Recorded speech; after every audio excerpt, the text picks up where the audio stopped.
وایي که په سر داسې رومال وتړي چې د هغې د سر د منځه حصه خوله وي مونځ پرې کېږي او که نه کېږي. مونځ خو په سرتور سره هم کېږي، د مونځ د نه کېدلو خبره پکې نشته. سرتور سر که څوک ودرېږي مونځ کېږي، خو د مونځ د آدابو نه دا ده چې دی د ټوپۍ په سر کړي یا پټکۍ دې په سر کړي. نو په رومال باندې خو نه د ټوپۍ کار کېږي او نه پې د پټکي کار کېږي. رومالونه څه له په سر تړئ؟ ټوپۍ په سر وی که نه؟ ټوپۍ خو ښکلی شی دی، ځان سره همیشه په سر ساتئ، یا جیب کې ټوپۍ ساته چې کله د مانځه وخت شي ټوپۍ راوباسه او په سر یې کړه. د چا په ځمکه باندې د هغې یاد نه بغیر که څوک چا جومات جوړ کړو مونځ پکې څنګه دی؟ د غصب په ځای کې که چا جومات جوړ کړه په پردۍ ځمکه کې او هغه اجازت نه یې کړی او څوک پکې مونځ کوي نو غاړه یې خلاصېږي، ثواب یې نه کېږي. مونځ کې دوه فایدې دي، یو دا چې دا په تا د الله قرض دی نو غاړه دې خلاصه شوه، یو دا د مونځ خپل ثواب دې په عملنامه کې لیکلی کېږي. نو که په پردۍ ځمکه د جومات جوړ کړه د هغه د اجازت نه بغیر او مونځ پکې کوې غاړه دې خلاصه شوه، ذمه دې فارغه شوه، قرض دې خلاص شو، خو د مونځ چې کوم خپل ثواب دی قیامت پر ورځ په عملنامه کې هغه ثواب چې لیکلی کېږي هغه پکې نه. ډېرو خلکو له مونځ او جنازه نه ورځي. دې ته وایي چې کوم جومات کې تعلیم کېږي نو بعضې خلک دی د مونځ ده ښه خبره ده، مونځ او جنازه زده کول دا پکار دي.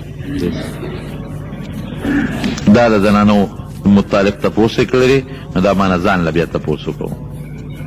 بانډه کې د جمعې مونځ نه پکار، جمعې مانځله لوی کلي ته یا ښار ته تلل پکار دي. او که ته وایې چې خلک یې کوي نو کول خو پرېږده. یو سړي وایي ما په ډیران مونځ کوم کېده، یو ستا کېدل دي او د خدای کېدل دي.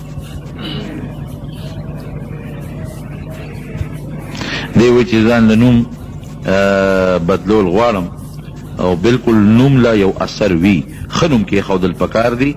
هغه نوم ځان له کې بدل که که بدلی چې کوم د پیغمبر نومي یا د صحابو نومي ښایسته ښکلي نوم ځان له بدل که که نوم دې خراب وي نو هله. دی وایي چې زه بار ملک ته ځم لیکن کم ملک ته چې ځم د هغوی شرط دا دی چې ګیره به اجازت نشته او زما ګیره ده زه څه وکړم. بلکل چې داسې پیسو پسې لاړ نه شي چې په هغې کې د پیغمبر سنت خریدي کېږي. ته به بار ملک ته پیسو لدی نو چې تا باندې دا پابندي لګوي چې ته به ګیره خرې. ګیره د پیغمبر سنت ته رزق الله ذمه داري اخیستې ده، تندر پې وله په دغه ملک باندې او پام کوه چې دې ته لاړ نه شي. د خپل پیغمبر د سنتو خیال ساته. که یو سړی په یو جومات کې اذان وکړي او بل جومات ته منځله دي نو دی داسې نه کوي.